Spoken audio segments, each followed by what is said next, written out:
parole est au groupe Voix commune. Monsieur le Président et chers collègues, ce Conseil doit approuver plusieurs délibérations relatives au NPNRU et aux projets urbains des QPV de Rieux-la-Pape, Vaux-en-Velin, Vénissieux-Saint-Fond, Villeurbanne, Mermoz Sud et aussi la Mulatière. C'est là l'occasion de rappeler l'ambition qu'a portée cette majorité tout au long de ce mandat pour l'amélioration et la transformation des QPV métropolitains, ambition traduite par un engagement sans précédent. Inscrits pour la plupart dans les conventions NPNRU signées en 2020, il faut aussi souligner le choix de la métropole d'accompagner des quartiers non classés en QPV, ni retenus par l'ANRU, comme c'est le cas pour cette délibération du quartier Le Roule de la Mulatière. Car pour notre majorité, transformer un quartier, ce n'est pas seulement rénover des murs.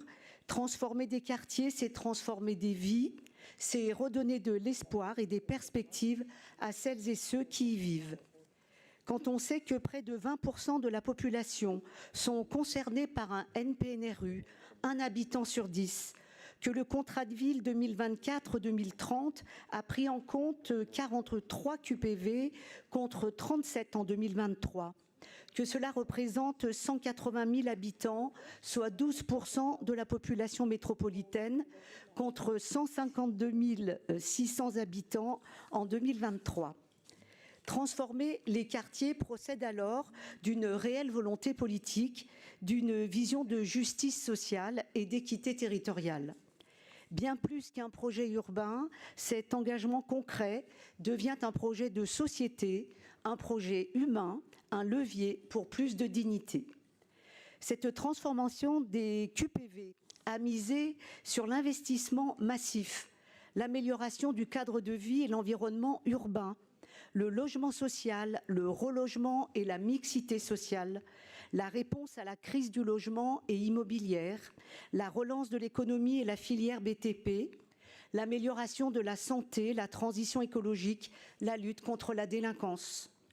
Avec le renforcement des compétences de la métropole en tant qu'autorité organisatrice de l'habitat, elle a pu mieux coordonner les politiques de logement, choisir ses priorités, piloter les financements et le foncier.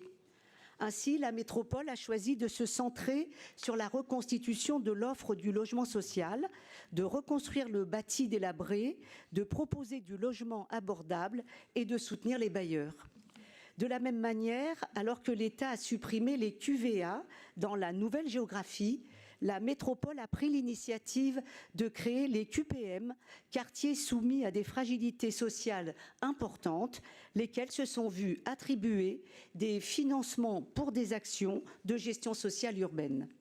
Chaque transformation aura donc été sous-tendue par le souci d'intégrer des espaces verts, de produire des équipements publics et de desservir les quartiers par une mobilité multimodale.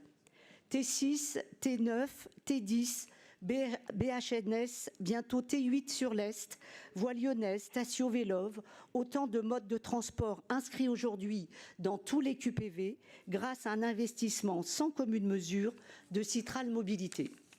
Bien sûr, toutes ces transformations auraient été impossibles sans le concours financier de l'État, de l'ANRU et des collectivités locales.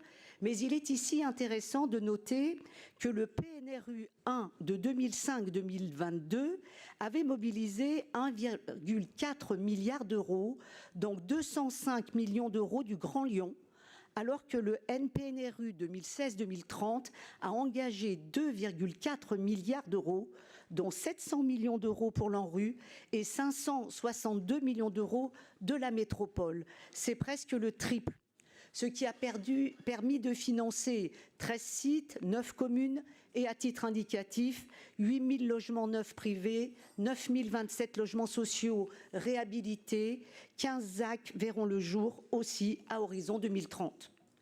Projet d'envergure donc et ambitieux, mais l'ampleur de ces projets ont fait émerger en effet des questionnements. Coûts importants, complexité administrative, prix du foncier élevé à Lyon, difficulté à produire du logement, gouvernance, coordination métropole commune bailleur, participation citoyenne et adhésion habitants à renforcer, gestion des déchets et CO2, foncier et logement social, BRS, surélévation, autant de défis que nous aurons à relever. Mais aujourd'hui, grâce à ces choix politiques, les QPV de la métropole commencent à redevenir des territoires à part entière de la métropole et leurs habitants, des résidents métropolitains, en voie de se reconnaître comme tels. Je vous remercie.